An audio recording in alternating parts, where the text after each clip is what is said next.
नांदेड़ के एक डॉक्टर को अपने भाई और वालदा को फंसाना महंगा पड़ गया। भोपाल के रुकने पार्लियामेंट साध्वी प्रज्ञा सिंह ठाकुर को एंथ्रैक्स बम भेजने के इल्जाम में भोपाल एटीएस ने नांदेड़ के डॉक्टर रहमान को गिरफ्तार कर लिया। भोपाल एटीएस ने नांदेड़ के डॉक्टर सैयद अब्दुल रहमान उस्ताद को तहवील में ले लिया है। भोपाल एटीएस की टीम नांदेड़ पहुंची और नांदेड़ एटीएस टीम के हमरा डॉक्टर रहमान को कामयाबी से धर लिया। एटीएस का कहना है कि डॉक्टर रहमान ने भोपाल के रुकने पार्लियामेंट प्रज्ञा सिंह ठाकुर को एक खत भेजा जिसमें जहरीला पाउडर एंथ्रैक्स पाया गया था। डॉक्टर ने यह खत अपने भाई और वालदा के नाम से लिखा था। अपने भाई और वालदा को दाइश का मेंबर बताते हुए इसने ठाकुर को जान से मारने की धमकी भी दी।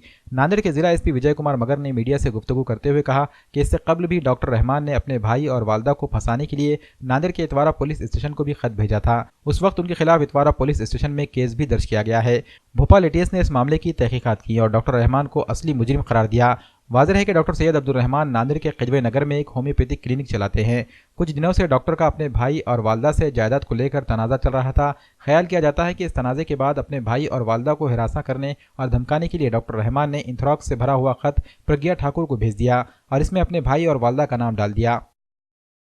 भोपाल एटीएस का एक टीम और नांदेड़ एटीएस की टीम ने एक गुन्हे में कार्रवाई किया है। इसमें एक आरोपी है जो सैयद अब्दुल रहमान उस्ताद करके इतवारा पुलिस स्टेशन के तहत रहता है। उसमें उन्होंने उनके भाई और माताजी के खिलाफ ऐसे ही दहशतवाद में उनका संबंध है, कुछ करते हैं ऐसे करके वो कंटिन्यूसली रिकॉर्ड भेजता रहता है, खुद ही कंप्यूटर पे करके वो भेजता है।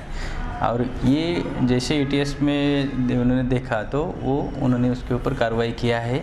इसके पहले भी इतवारा पुलिस थाने के अंतर्गत इन्होंने ऐसे ही उनके भाई के खिलाफ कुछ न्यूज रिकॉर्ड भेजा था, तो उसे गुनाह दाखिल हुआ है। इसमें उनको ऐसा लगता है कि उनके भाई को और माताजी को इसमें तकलीफ़ हो, उनको बार बार उठाए, पुलिस की इंक्वायरी हो, तो उनके नाम के ऊपर करके वो ऐसे कार्रवाई करता रहता है।